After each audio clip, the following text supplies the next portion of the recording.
Hello everyone! Ang ating menu for today ay creamy chicken with mushroom.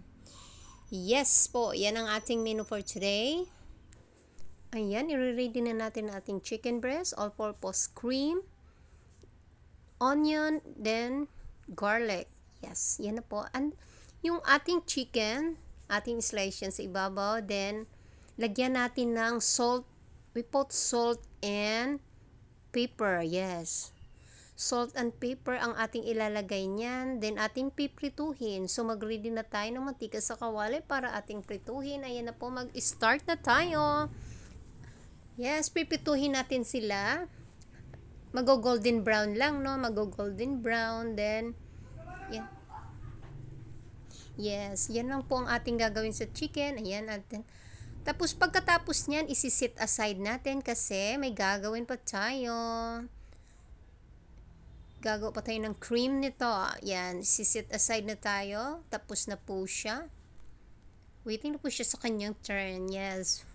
Kasi magigisa ulit tayo ng kanyang garlic and then yung onion. Yan. Hindi na tayo magpapalit ng kawali. Siyempre, yun lang yun. Ayan, gisa pa rin natin yan. Na tama lang na mag-amoy-amoy na yung bawang. Then, next na natin yung ating onion. After ng onion, ilalagay din natin ang mushroom. Yes po, ilagay natin ang ating mushroom. Igigisa lang din natin ang ating mushroom together with the garlic and onion. Gisa-gisa lang siya. So, kung sa tingin nyo ay medyo okay na yung mushroom, medyo na tingin nyo nagisa na siya ng maayos, mag-add na po tayo nito ng 1 cup of water. Yes po, mag-add po tayo ng 1 cup of water. Ayan, mag-add tayo ng 1 cup. After ng 1 cup of water, mag-add na rin po tayo ng all-purpose cream. Ilagay na natin ang all-purpose cream, then ang pepper and chicken cubes. Yes, lagyan po natin ng cubes and black pepper. Yes, ground pepper. Ayan na po siya. Mix na natin. So, kung gusto nyo medyo sticky ang inyong sauce, lagyan nyo po na siya ng cornstarch. Half teaspoon lang po. Pang sticky lang. Ayan, nilalagay na rin po natin ang ating chicken. Kailangan mag-absorb sa katawan ng chicken, sa meat ng chicken yung ating sauce.